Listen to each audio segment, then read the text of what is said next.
Hey team, I really appreciate you taking the time to watch this video. I've got something really important I want to share with you.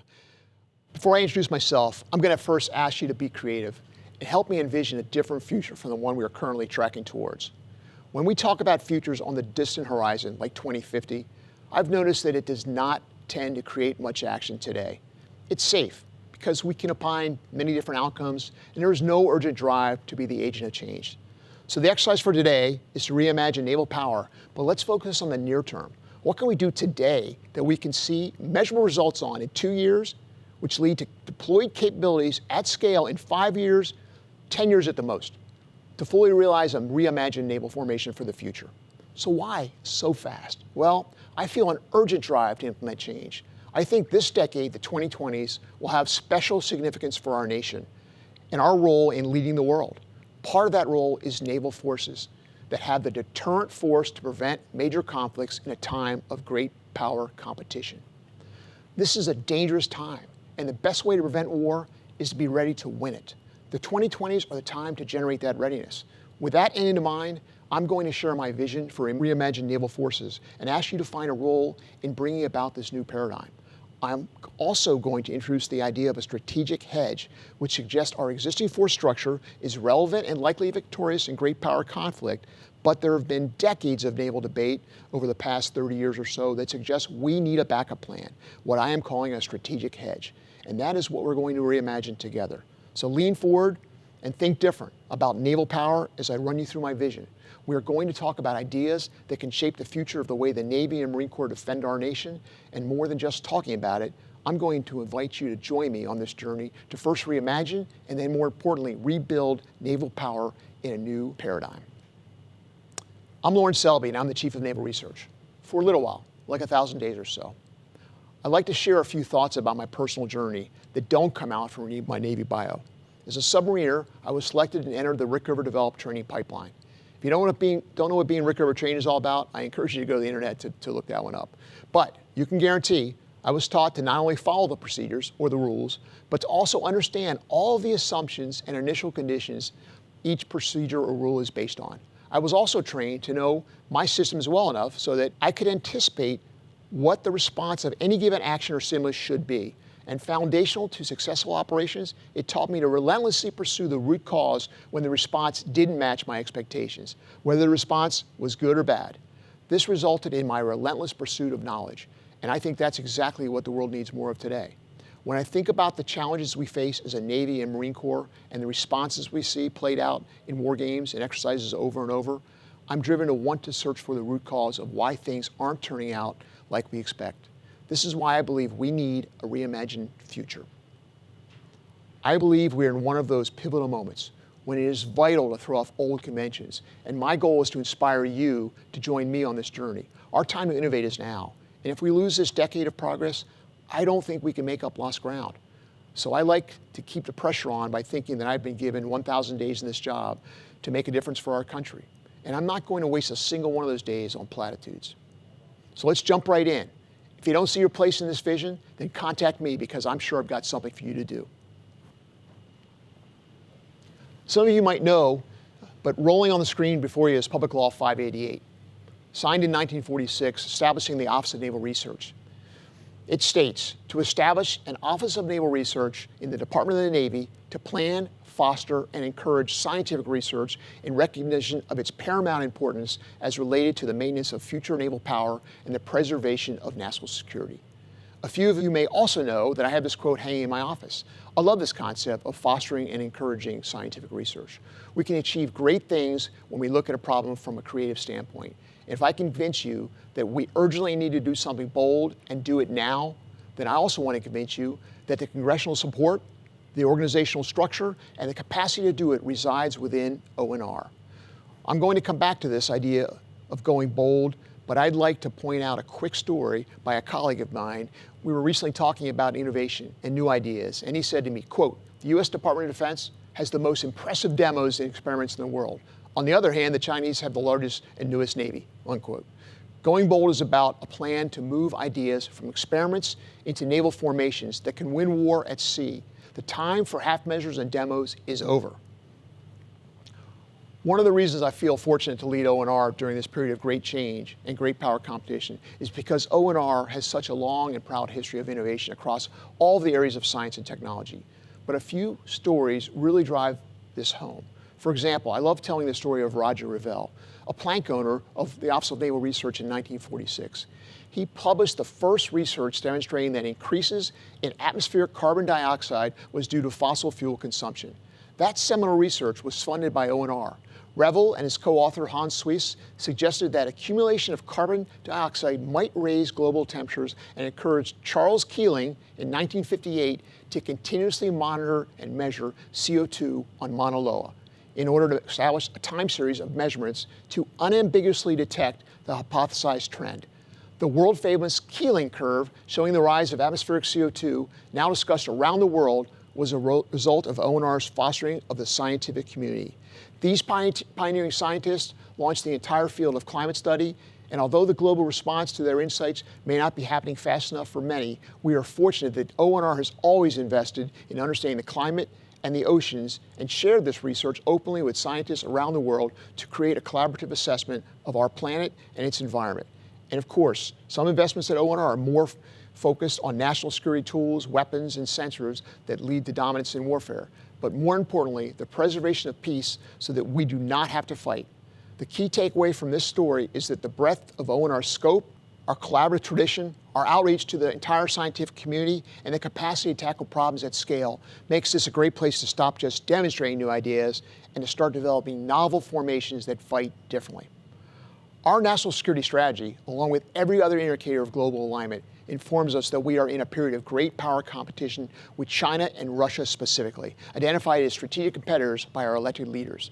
To that end, we are not talking about Reimagine naval power in the abstract.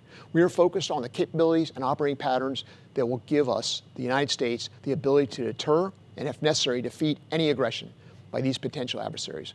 We are talking about augmenting our advanced and effective order of battle with new differentiated formations that complicate and confound the tasks our adversaries must consider. This also gives us greater clarity, freedom of action, and effects to implement. As we consider a reimagined Navy and Marine Corps of the future to achieve these goals, we must place the innovation required into a worldview that includes these adversaries and their own innovation trajectories. We must then discover the key elements of American technological and social leadership that we can harness for national power. We are talking about fostering change not only in the military and government hemispheres, but from the commercial sector, from innovation of all kinds, and from our allies that see the world through a similar lens. Sometimes I say innovation. I hear it all the time. We all do. It's a buzzword now. If we get beyond the buzzwords and think about what we need to do under the umbrella of innovation in its purest form, we realize that we are talking about a lot more than ideation. We are talking about going from ideation to prototyping at sea. We're talking about how to effectively evaluate the idea, how to iterate at scale and at speed, how to take things that meet operational needs and making them part of the force structure, deploying them in novel naval formations, learning their operational capabilities and not just their technical merits, then scaling those things to counter mass. It's really about a collection of ideas coming to fruition after sometimes years of planning, hard work, failures, and retries. Truth is, it is around us in examples that change the game, rewrite the rules, so to speak. And it isn't always the United States that is doing this. To start with, let's set our worldview to accept that potential adversaries are going bold and being creative. This video is a time lapse over the course of 1 year in which China built an island in the middle of the South China Sea. I know many of you have seen or heard about this before, but let's repeat it again slowly to think about this as an example of going bold. They built a new island, bold new idea, but really they just copied us. 80 or so years ago, we demonstrated the power of the aircraft carriers when we won World War II in the Pacific. The Chinese don't have a good aircraft carrier infrastructure yet, so they converted their islands into unsinkable aircraft carriers in the South China Sea. So this is kind of a reimagination of an old idea. Not only are they doing this on the Fiery Cross Reef, but they're doing this all over the South China Sea in every location you see marked here in red. Troubling? A little bit. But my message is simple. If the Chinese want to copy our 80-plus-year-old idea on aircraft carriers, go for it. We're gearing up for something truly novel, and they are not going to like it. And frankly, this story about China and their little islands just reminds me that it's time we go back to our roots. America celebrates bold technology pioneers. It is time that we remember we are at our best when taking bold actions that rewrite the rules and drive paradigm shifts that change the world. The next element of our worldview I'd like to acquaint you with looks at sustained competition over time. What you will see on the next video are the largest companies globally by market cap from 1980 to today. And you might be asking yourself, why is the Chief of Naval Research showing me a stock chart? Well, companies, like militaries, are by nature competitive organizations affected by changes in technology. For militaries, the outcome of this competition, the winners and losers, are determined only in discrete periods of conflict. The results of competition between companies, however, are determined on a nearly continuous basis and reflected in this video. Therefore, it makes sense that we might look at the stock market to gain insights about how changes in technology alter the competitive landscape for organizations in general. In the 1980s, you will notice familiar industrial titans like Exxon, GE, General Motors, and early computer companies like IBM.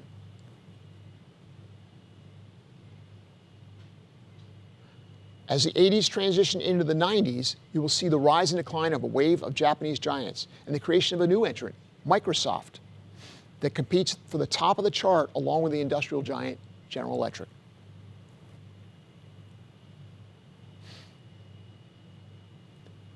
As the early 2000s progress, we see a struggle for a new digital paradigm take hold with the largest companies in the world moving fluidly between industrials and sectors like finance, oil, retail, and software. But as we move past 2010, something fundamentally changes. Industrials are pushed off the chart. Oil and gas move below the top 10. There is an ascendancy of digitally native companies. These companies are organized around different value chains than their predecessors, and they are more successful in a global competitive endeavor.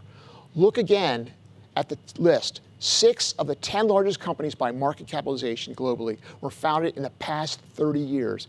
In 1980, that number was 0. What were those companies that rose from inception to domination in less than 30 years? Facebook, Tencent, Google, all software-focused companies that didn't even exist 30 years ago. Amazon, Alibaba, and Chase utilize software expertise to completely disrupt traditional industries like retail and banking and define new standards for competition in these sectors. What's more, these companies displaced industrial giants like GE, AT&T, and IBM. Innovative companies that maintain their dominance even through the shifting technological landscape of the second half of the 20th century. These companies were poised to maintain that dominance in the 21st century. So why didn't they? How did they allow newcomers to arise and displace them from right under their noses? For organizations like the United States Navy and Marine Corps, which have not seen active conflict with a great power competitor since the 1940s, the question of how an analogous organization like GE failed to capitalize on numerous resource advantages and a legacy of innovation is an important one. The business sector is one of the only a few competitive environments that can be continuously monitored over the decades, when there has been no peer-to-peer military conflict and we have seen a new paradigm take hold. This paradigm clearly indicates that digital organizations have supplanted, surpassed, and in some cases, even defeated adversaries that utilize industrial principles and organizations. And it's worth pointing out that there is strong American leadership in the global digital environment. So the next element of our worldview is that any effort to reimagine naval forces should seek to partner with and optimize for an organizational form that puts software and digital capabilities at the heart of the concept, because I see a future where digital adept naval forces will outcompete forces organized along principles of industrial optimization. So let's talk about how to build a reimagined naval formation with a beating digital heart. The first step on this journey is acceptance of the worldview that embraces the new reality that data is the new oil and software is the new steel. The bottom line is that software and digital technologies operate on radically different principles than the physical technologies that defined most of the 20th century.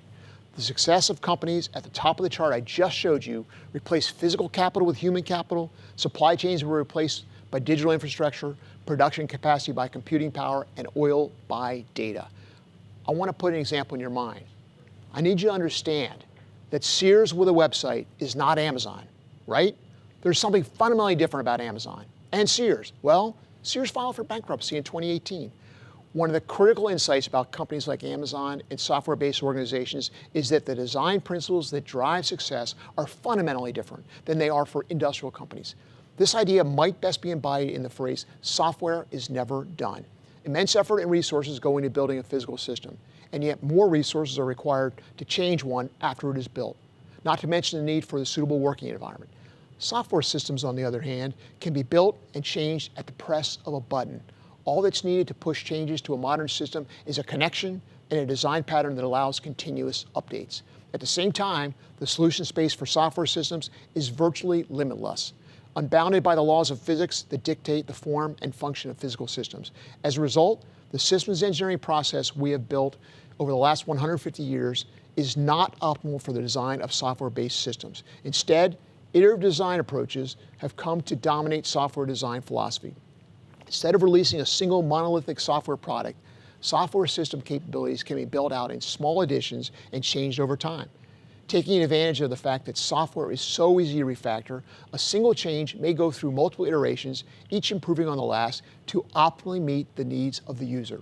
The organizations that thrived in the early digital era recognized that software systems represent drastic changes in design, capabilities, economics, and logistics when compared to physical systems, and they innovated entirely new processes and business models to account for that fact. On the other hand, industrial giants like GE recognized that they needed change, and still, despite their efforts of their leadership to make GE Digital a success, they failed to make the transition. This has serious implications for how the Navy and Marine Corps need to change, how we need to change when it comes to engineering and operating. When we design a ship, we try to think about every scenario and edge case and combine the design process with rigorous testing and requirements, because once we lay down a ship's keel, it is extremely difficult and costly to re-engineer its physical design. A defect discovered in the hull of a ship after it's been launched, for example, is an engineering disaster. We have developed a world-class engineering acquisition process to deal with these issues, but to apply the same process and principles to digital systems would be a mistake. Applying industrial error principles to digital error technologies is a recipe for failure. When powerful new technologies cause a paradigm shift, organizations adapt or face irrelevancy. So our worldview is further shaped by the imperative that we are going to bend and mold these raw materials of data and software to create our reimagined naval formation and hedge against irrelevancy. Next, our worldview about creating a reimagined naval formation is about partnerships and teams that celebrate American ingenuity and industry. This is not new and remains essential. I like to point this out because our push for the new cannot step away from the reality that the government does not actually build very much of our national security capability. American businesses build the Navy and the Marine Corps. For a tangible example, NASA did not get us to the moon by themselves. NASA was part of a team that included companies like McDonnell Aerospace, who built the early Mercury capsules, Boeing, who built the Saturn V, and Grumman, who built the lunar module. These were innovative young companies coming out of World War II, and they helped inspire a nation and win the space race. They were also descendants of the commercial innovation you see in this video that depicts Freedom's Forge. This video is a montage of a plant cranking out the flood of machines we used to win the last great power competition. In that competition, the conflict was governed by industrial output. Americans Henry Ford, along with Frederick Winslow Taylor, invented the science of production, and that global leadership resulted in the global capacity to generate more military power than anyone else in the world. America is at its best when our government and our business sector are aligned with common goals. And here's that Public Law 588 quote again, a shared sense of, quote, scientific research in recognition of its paramount importance related to the maintenance of future naval power and preservation of national security, end quote. That's what I've got on my wall. So, our worldview of a reimagined naval power is shaped by the reality, the absolute necessity of fostering a collaborative partnership with academia and businesses, both big businesses and small businesses, to create the force we will reimagine together. Luckily for all of us, the spirit of American innovation and entrepreneurship is alive and well. I am so impressed with SpaceX and their ability to land a rocket booster on a barge. Let's all pause and think that over. SpaceX launched a rocket and then landed that used rocket on a floating barge. Really cool. It's exactly the sort of reimagination we need. But it's not just about the famous innovators or rich billionaires. Our reimagination must also include individual contributors from every sector of our nation. So let me introduce you to Gloria McPherson. Gloria is a U.S. Army wife and a retired quilt store employee. When the coronavirus hit, she set about to slow the spread in her community by sewing face coverings. When materials like elastic and fabric ran thin, she took to cutting up strips of t-shirts to use as ear loops. She was sewing 15 to 20 masks a day, giving them out to those who needed them. And when she realized how high the demand for the masks were going to be, she quickly started running out of materials. She began charging people the cost of materials. And as the need for masks subsided, she began making more creative and stylish masks. It's stories like these and people like Gloria who are producing creative solutions to problems that come up quickly and adapting to what's thrown in their way. We need Glorias on our team, helping us figure out entirely new approaches. We need every aspect of the creative engine embodied in the entrepreneurial spirit of American business. Our community of innovators will also include our partners and our allies who are creatively pushing boundaries with us. Here's a quick look at our Royal Navy and Marine colleagues, reimagining how to board a ship from a boat. Our ties with like-minded nations who possess important capabilities remind us that much of what we will reimagine is about integration, not just synthesis. There are some amazing capabilities that already exist, and part of our challenge will be to bring those capabilities together in novel ways that allow new modes of operation and more effectiveness against operational priorities. This video is an example of jetpacks and boarding. Both have been around for a while, but integrating them together was a new thing. It looks like it's got a lot of great potential. I also like to think about the iPhone. When Apple and Steve Jobs brought the iPhone to market in 2007, cellular telephone technology, digital camera technology, GPS, and the internet already existed. Apple integrated these technologies into a handheld device that enabled an entirely new social construct and market category. So, our reimagined naval formation will not be reliant on science and technology investments alone, many of which will not bear fruit for decades or more. We are getting started this year with integrated battle problems through opportunities like Hack the Machine, which is about getting new people engaged and excited to work with us, and our Scout event coming up next year. We're going to work on building out the system of systems integration to allow for new operating paradigms and augment these integrated formations with science and technology to continuously deploy new capability into the fleet and marine forces. The last element of our worldview that shapes our reimagined naval formation is about managing risk. As a naval officer, I was trained in exercising operational risk management. And as an acquisition professional, I was trained to manage risk in cost, schedule, and performance. So managing risk is at the heart of our naval leadership paradigm. But I have grown concerned about another type of risk management, specifically portfolio risk. And I'd like to share this by telling a story. On the screen, you'll see an image from 1940 touting battleships of the future. This same year, war planners in the United States were thinking about and preparing for a potential conflict with the Empire of Japan. The resultant War Plan Orange centered on the idea that the powerful, exquisite battleships of the Allied fleets would sail forth and crush the Japanese Navy, leading to a quick and decisive victory. Then we woke up on day 2 of the war on December 8, 1941, and realized that almost all of our battleships were sitting on the bottom of Pearl Harbor, and the plan was invalid. But most of us know what happened next.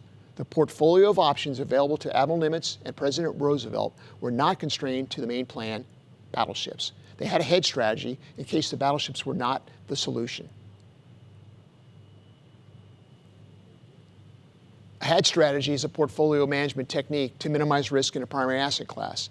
A hedge takes a position in an asset or derivative that will thrive if the future does not bend toward the preeminence of the primary asset. I want you to think about our World War II force structure in terms of primary assets, battleships, and a hedge strategy, aircraft carriers and submarines. If we think of the U.S. Navy's order of battle as a portfolio investment of the taxpayers' dollars, then the order of battle of the United States Navy in 1941 was a primary investment in battleships.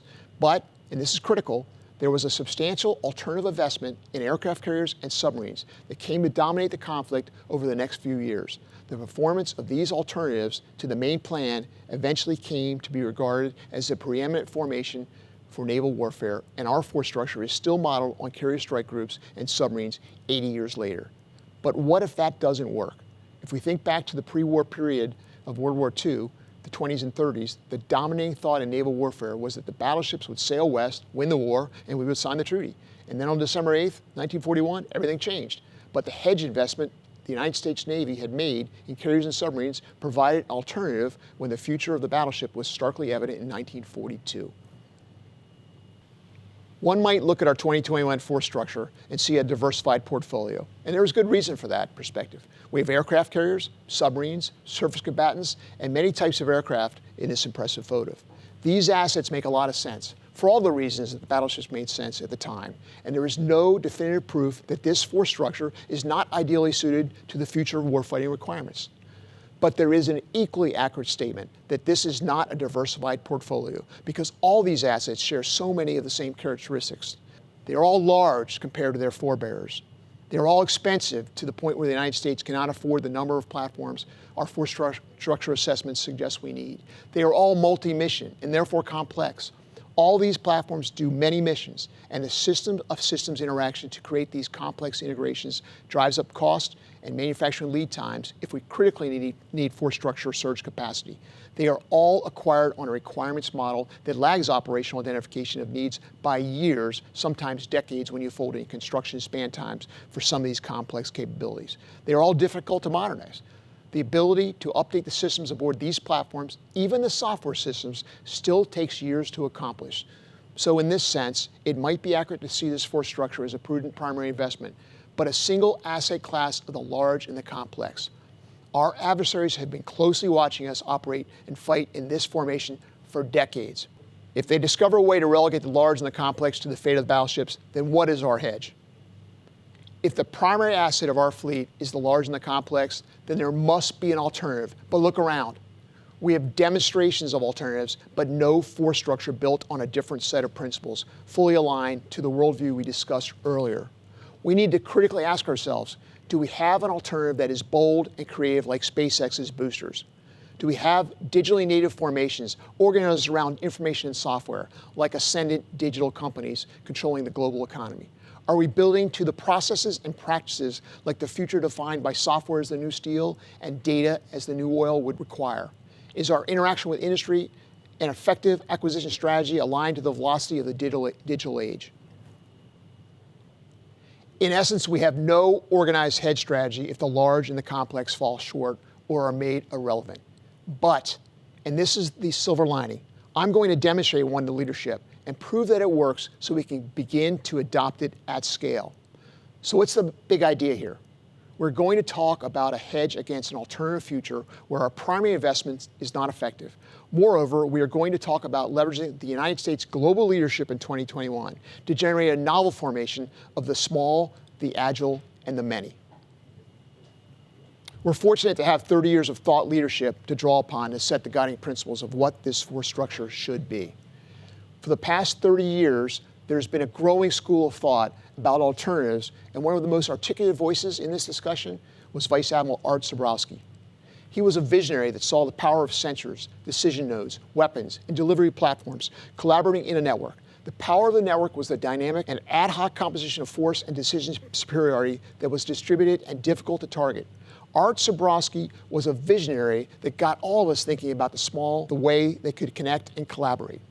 In a similar vein, Dr. John Aquila from the Naval Postgraduate School has been a clarion voice on the rise of the digital capabilities and the nature of future conflict and cyber war that it will entail. John's vision of the agile and the ability to adapt our digital tooling in real time to meet the adversary's innovations with force and creativity at pace also guides us. For decades, Dr. Aquila has been articulating the power of distributed forces coordinated via effective communications, ability to outperform, outmaneuver, and outfight other organizations of forces. And more recently, Dr. Tim Chung, first from the Naval Postgraduate School and now from DARPA, continues to amaze and inspire us with ways that swarms of the many can collaborate and achieve definable objectives. What these visionaries and so many others are telling us is that the small, the agile, and the many have the strong potential to define the future in the world where the large and the complex are either too expensive to generate in mass or potentially too vulnerable to put at risk. These visionaries and their students and theoreticians have shown us this concept in war games, exercises, simulations, and small demonstrations. Yet we have not built a formation of these systems that can fight alongside our leading assets or independently if required. We're going to have to change that. If the theory, simulations, and wargaming about the power of the small and the agile prove to be accurate, then we need formations composed of dozens, hundreds, or even thousands of unmanned vehicles above, below, and on the ocean surface. We need to build collaborating autonomous formations, not a collection of platforms, and we need to build the system aligned to our worldview. We need to be bold and prove that this idea works, and we can build it. Or we need to disprove the theory. Either way, we need to know now that we can or we cannot hedge against the large and the complex with the small, the agile, and the many. And most of all, we need to conduct this inquiry in a way that is not half measures. We need to build this novel formation on digital principles with trained and effective digital leaders in place to guide our journey through the complex software and data we will need to realize this vision. We need to make partnerships with industry simple, effective, and still accountable. But we need to excite people to partner with us because our new processes are smart and we get through the gauntlet of discussions to contracting in short time periods so we can get to work. We need to include our allies in this journey, and we need to find all the ideas already on the shelves, whether government shelves or commercial shelves, and focus on what can be integrated and then what must be invented. If you're ready to join me in this journey, then let's move from what we are going to build to how we are going to build it. In addition to the design principles we inherit from our worldview, we will also build to a set of digital engineering practices that allow us to move quickly without losing accountability to the taxpayers. The first digital engineering practice we will employ is building to the operational need. We are talking to commanders in various fleets around the world and ask them a new question. We are saying, what is the real problem? We are not saying, what is your requirement? We are actively listening, using design thinking and many other techniques to hear and understand the problems, to build a prototype solution and get it into the water. Then asking, did that solve the problem? No? Why not? Okay, we're going to fix it and come back in a few short months, not years. We are facilitating this discussion of operational needs by creating models of the operational problem and then evaluating the effectiveness of the potential solutions in our model before we spend money. When we look at systems in our intelligent autonomous framework, we are thinking about those capabilities as composable elements in a model-based systems engineering. Then our concepts are aligned to operational needs, which align to our models, and we adjust our learning in real time to update our systems engineering plan for our platforms. This novel formation is going to be highly dependent on artificial intelligence and new software that enables cross-platform collaboration and human-machine teaming. What we have learned from the way digitally native companies work is that they produce a minimum viable product, get it into the hands of the users, collect feedback, and then improve the system. This is exactly what we're going to do. We're going to demonstrate a novel naval formation virtually and digitally and get feedback from the in-water experiments and tests. Then we will digitally redesign our system to go back in the water for more testing to complete the virtuous loop. And we are going to do it quickly.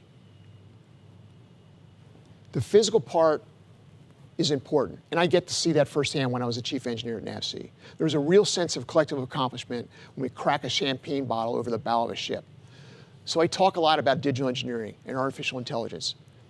And we are generating novel new ideas in the digital space. However, this must ultimately be about getting out to sea and doing it faster than ever before. So we are going to execute a connected series of digital prototyping events through Hack the Machine and tie those together with our Scout series. We will build a virtuous loop which iterates quickly between our digital experimentation and in-our testing so they are mutually informative and push the design space forward at affordable cost and managed risks. Earlier, I talked about all of our national efforts that led to Freedom's Forge. We also talked about the excitement created by SpaceX and the new space race, along with the national call to action during the pandemic, represented by Gloria and thousands like her. We are going to build national security tools in the cloud using modern DevSecOps practices to build things that matter. This is going to be fun, and we're going to ignite American passions to do something amazing, do it at scale, and do it with a purpose, and do it now. In total, we're going to find the right balance of collaboration and competition to ignite America's creative engine and win the race to prove the value of the small, the agile, and the many. Heed the call, and let's get started. There's room for everyone in this journey. We need acquisition professionals, engineers, artists, teachers, scientists, roboticists, and even a few really good lawyers. So let's get started. Sign up for Hack the Machine, get wet with our Scout events, and if you don't see a place in this vision for you, then let's talk.